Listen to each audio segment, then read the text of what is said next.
Greetings from the blue carpet at the GLAAD Media Awards. Let's check in with Jenny Boylan. How are you this evening? I am fan-bloody-tastic. How are you? I'm really good. Now, have you been to the New York GLAAD Media Awards before? Well, in fact, I am the chair of the board, so I've been many times. This is a very special year for us. I think this is going to be our best show ever. We have Robert De Niro, we have Mariah Carey, we have Diane Sawyer and Caitlyn Jenner, but more importantly, you have me. And you are with the team that's officially nominated for Best Reality Show. How exciting. I am with that team, but then again, more importantly, I'm the chair of the board, and so it's my job to keep the lights on here and to do all the work that accelerates acceptance throughout the year.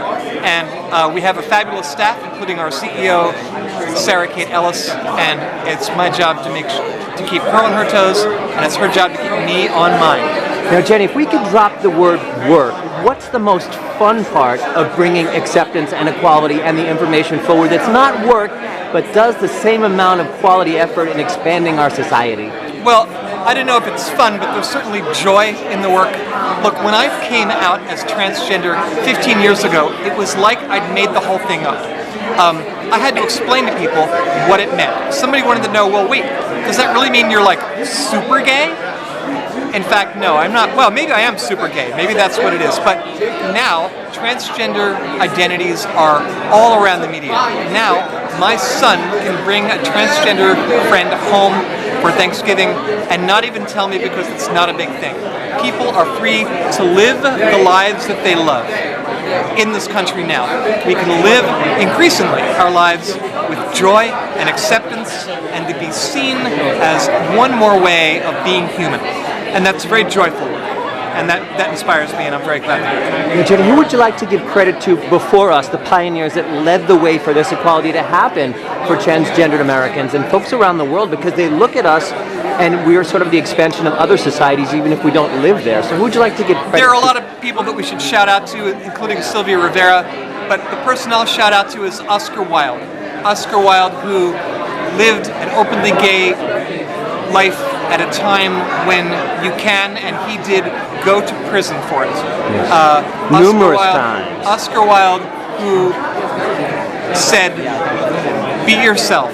Everyone else is already taken." Now, speaking of self, I have a quick question for you about the show. There seemed to be an uphill for you to go to a drag show, and then you went to support Candace and your friends. How do you feel about drag and trans communities connecting? Are they different, or are we the same? It wasn't really uphill. It was important for me that people know that these are overlapping worlds, but they're not identical worlds. And as long as people understand that my issue is not female impersonation, my issue is being female.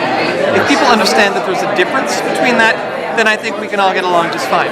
And drag is great. Drag is wonderful, and I've always loved drag and drag communities. I've been to drag shows long before I went to IMK, and it's an important and joyful, celebratory part of our community. And it's not my identity in the same way that being a gay man is not my identity. But I'm fighting for gay men. I'm fighting for lesbians. I'm fighting for trans people. I'm fighting for genderqueer and gender non-conforming people and queer people of every stripe. So it's a big, big community.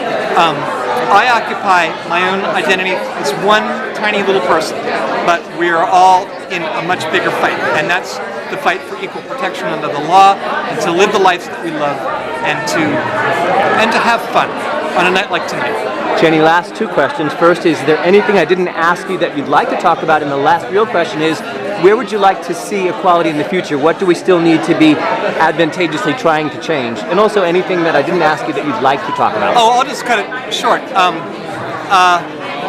Look, people need to know the work is not done. The passage of marriage equality, I think, made people feel complacent, perhaps. And if marriage was your only issue, maybe the work is done.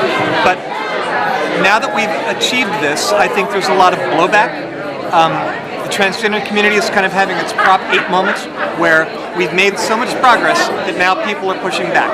So I'm hoping that this moment of public blowback will lead to everyone being galvanized, getting enthused, and coming together to fight for equality. Because if we're talking about transgender children, we're talking about vulnerable people who deserve to be protected by the adults in their lives, by the grown-ups, and that means all of us.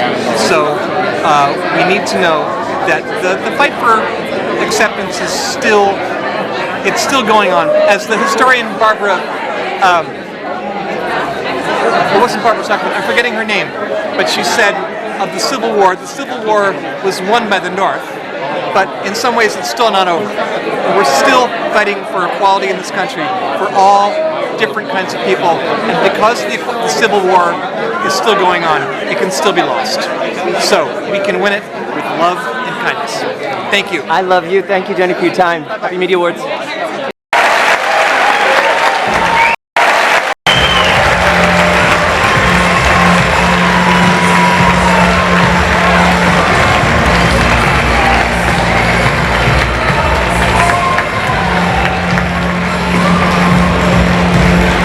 Accepting for ABC's Bruce Jenner the Interview are Diane Sawyer, Caitlyn Jenner, and Senior Executive Producer David Sloan.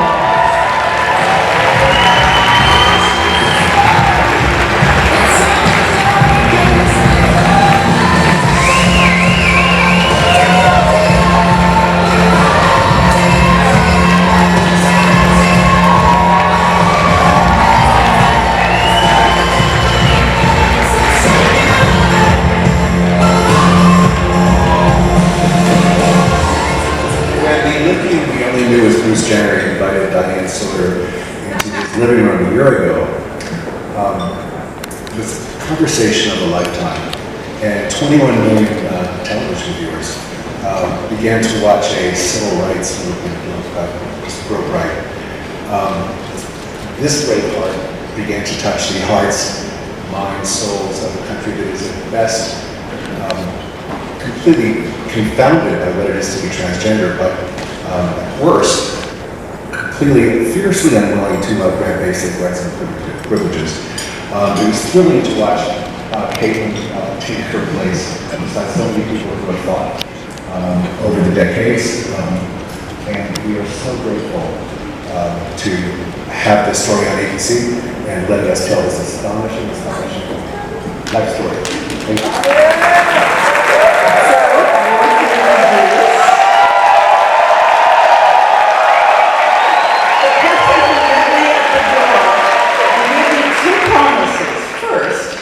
That this was not one story. This was the story of thousands of people who deserve a true and joyful life.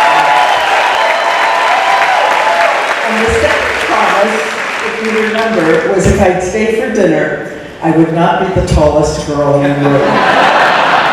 The astonishing Ketel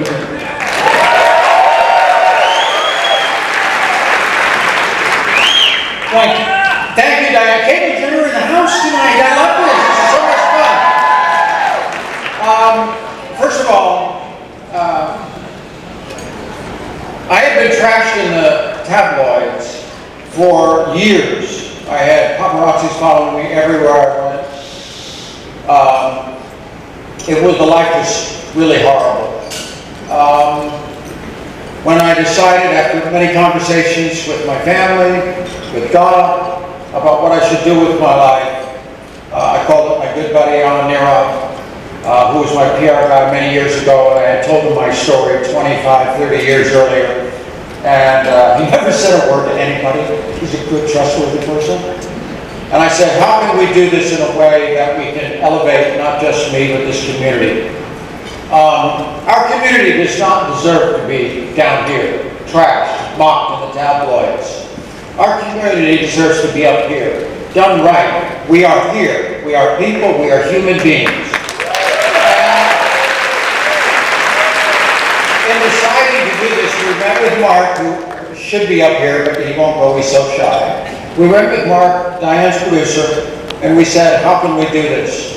I couldn't have found a better person. We both wanted Diane to do this. Diane, you did it this episode. You can only tell your story the first time once, and it was done perfectly. Not just for me, but for the community. And it really started this last year off for me on such a positive note. I remember sitting on the couch, getting ready to watch the show. I had not seen it. And first of all, I'm not in ABC, because originally it was supposed to be 1 hour. And then Diane said, there's just too much material here, we need 2 hours. Went to you guys, and they said, you got 2 hours. So I want to thank ABC for that. But my biggest concern always, and anybody in this room, when you have secrets and you live your life with secrets, your biggest concerns are your loved ones. And I have 10 children. And my biggest concern was my kids, especially my last two, little Kendall and Kylie, who are 17 and 18 at the time.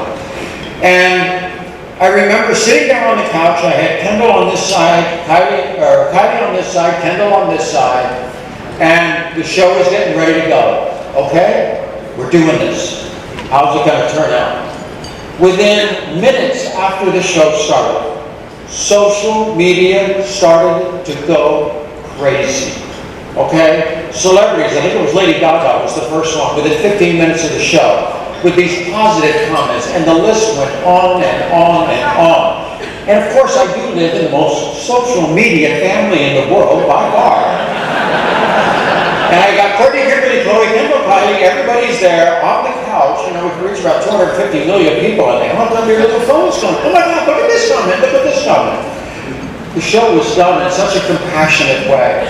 And it just really started off. I'm so indebted to Diane, to ABC, to Mark, to everybody involved with it, because boy, it has been quite a ride for the last year. And there's nothing better in life than living your life authentically.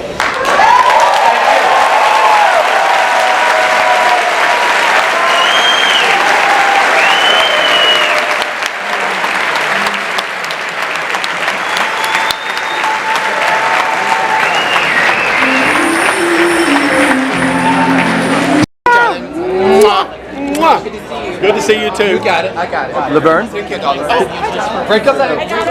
Welcome, a Time magazine cover icon, star of the GLAAD Media Award-winning series Orange is the New Black, and the newly announced CBS drama Doubt, GLAAD's 2014 recipient of the Stephen F. Kolzak Award, actress and advocate Laverne Cox. Woo!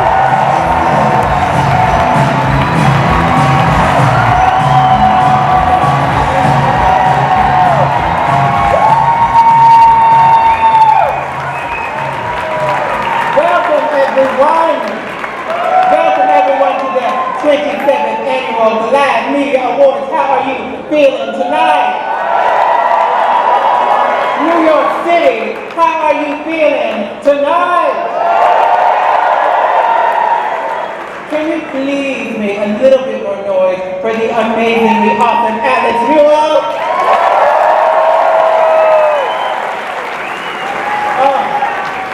Oh my God.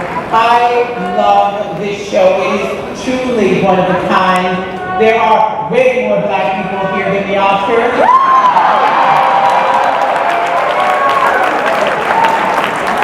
And almost as many gay people as the Tonys.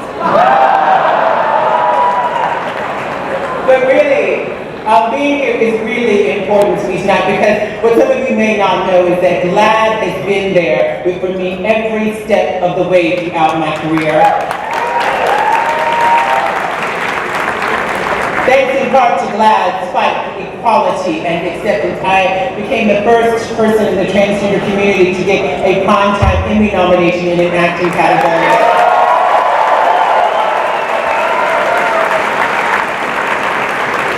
I didn't win, but it was truly an honor to be nominated. Yeah. I'm sure many of you tonight will know exactly how I feel. And actually, I did get to take home an Emmy for producing the documentary that I did for MTV and Logo called Laverne Cox Presents the T-Word.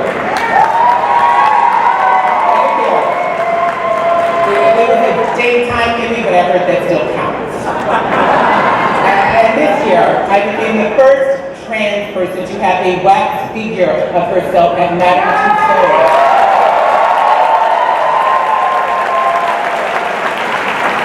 Crazy, right? And I have to say, as a woman, it was by far the least painful of my waxings. As you know, the GLAAD Media Awards recognize and honor media for fair, accurate, and inclusive representations of the LGBT community and our lives.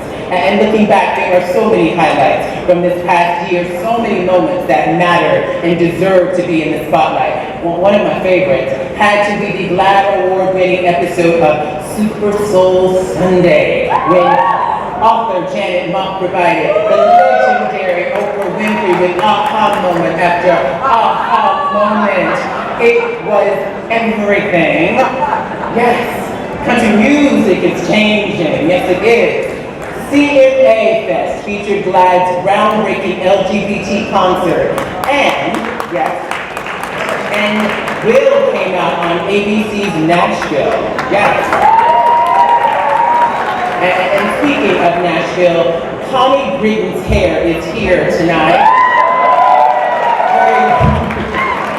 Yes, seriously, Connie, you know your hair is now gay icon status, right? Or should I say LGBTQIA icon status? Now, don't worry, Mariah. Where's Mariah Carey? Don't worry, Mariah. You are still queen, always and forever queen. Mariah Carey is in the house now. You can make some money to Mariah Carey.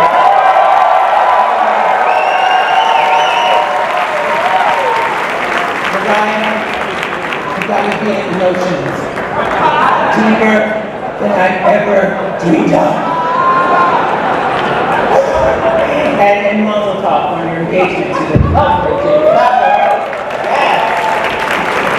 Now, he's here tonight, and I heard he might be able to afford a very generous donation to the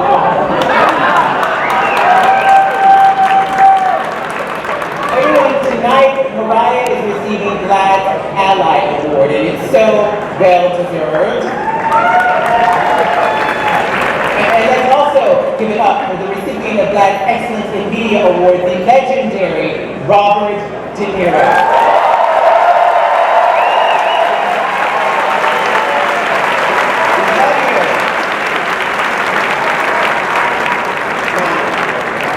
Bob. Can I call you Bob? Not yet? Okay. They, along with everyone in this room, have made our world a better place. And what a moment this week. With Attorney General Laverne Cox.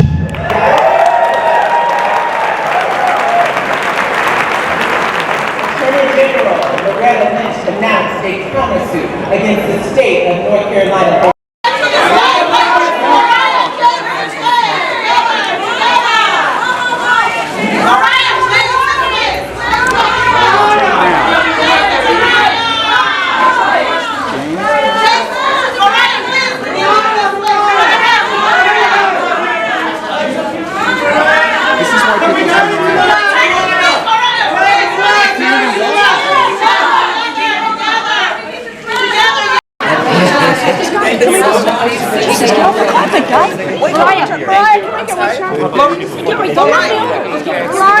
Mariah, can we get your pose? Thank you. Yes. Mariah. Beautiful, right here, Mariah. We love you. We love seeing you. Amazing, amazing. Thank you guys. How are you, sweetheart? Darling, how are you? Good. Could I get a quick selfie? Sure. Oh, you're adorable. Thank you. Oh, sorry. All right, we have to go. Mariah? Okay. Which would be your pride song out of all your songs? Okay, I'm sorry I didn't get a chance to I'm sorry. we have to go. There we go. Thank you, darling. I Thank you, appreciate Mariah. it. Just thank you for everything you're doing. Thank you for being here. My phone fucked up. Yes, I did get a. We're separated. But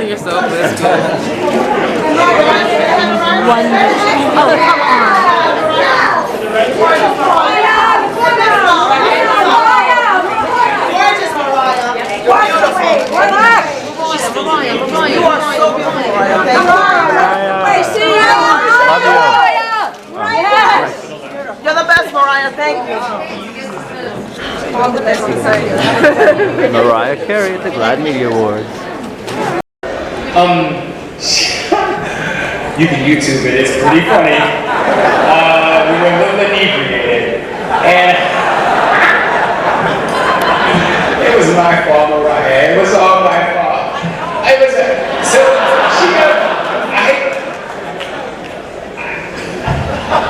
So she had she shouldn't have. I'm reading a little bit, but I'm just talking from my heart because that's what we need to do. But I wanted to say this. I was a little nervous about tonight because I thought I had to learn like a whole new alphabet to everyone who's like to introduce and not uninclude people. Because I was like, man, I really do it wrong, and what do I do? And then I decided that if I have to memorize it, I might as well elaborate on it. So we got L, legendary. G, gorgeous. All of you beautiful people. T, tantalizing. And even Q for quality. Okay? And I just want to say to everybody in the room, I know everybody wants to keep it moving, thank you for the unconditional love, because it's very difficult for me to have that until I've experienced much of it. So I thank you, and I wish all of you love, peace, harmony, and as my 5-year-old son, Rocky, likes to say, boobies and butts.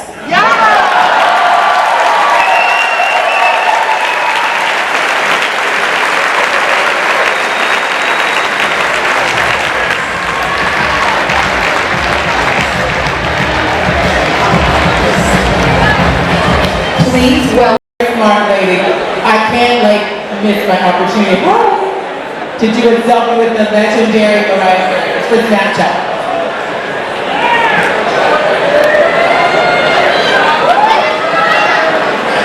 She's not having that.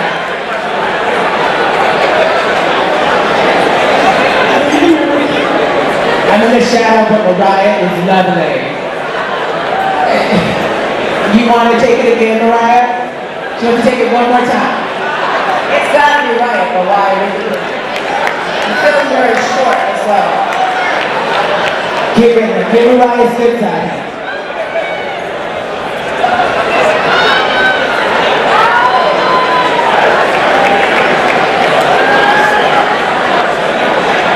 Can you live with this? Ladies and gentlemen, Mariah Carey, the legend, the living legend. I have to do that.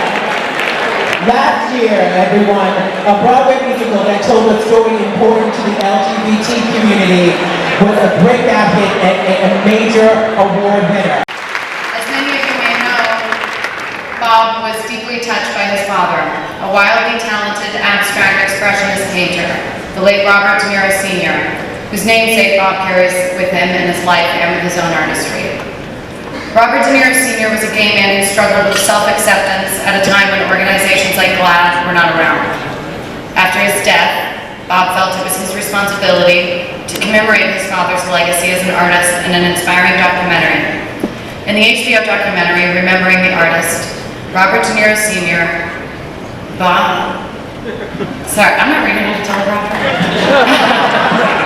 Bob shares his father's story with the world, a story that opened the hearts and minds of people everywhere. Around the time this film premiered, Bob said something in an interview that really resonated with me. He voiced the hope that this documentary would allow his children to fully understand the urgency of the present. He said, I want them to stop and take a moment and realize that you sometimes have to do things now instead of later, because later, maybe 20 years from now, and that's too late.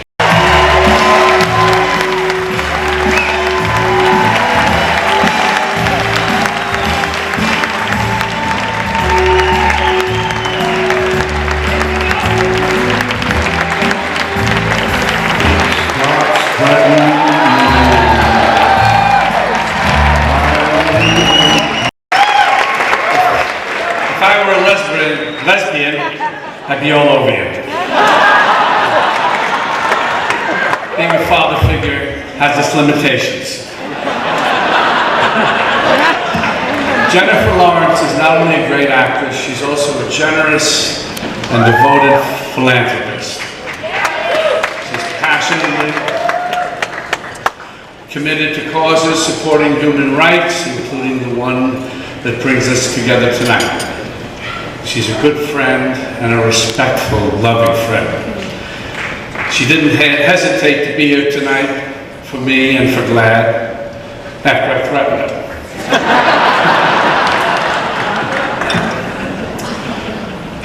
You think you've got a bad LGBTQ community? I don't think you know what it's like to be really discriminated against. I recently turned on the television news and saw this odd guy with little hands, and he was like raving.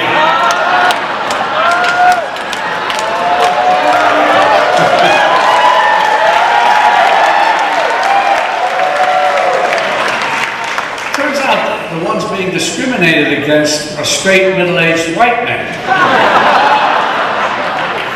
It makes sense. I've been losing parts right and left to what used to be called diversity actors.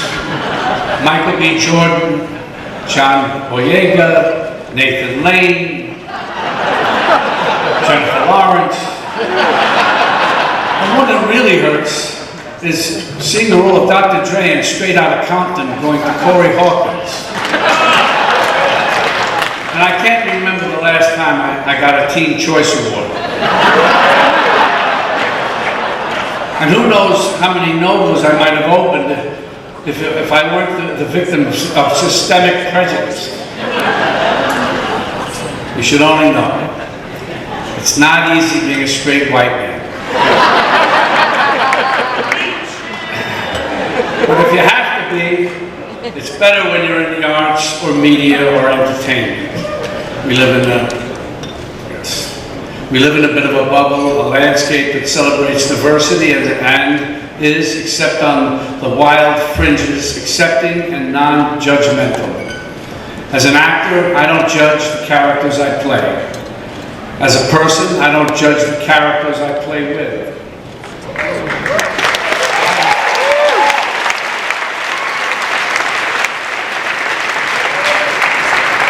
I was fortunate to grow up in an atmosphere where freedom of expression in art and life were the norms.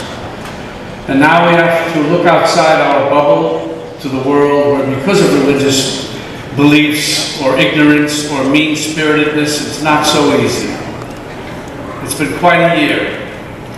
A landmark decision for marriage equality.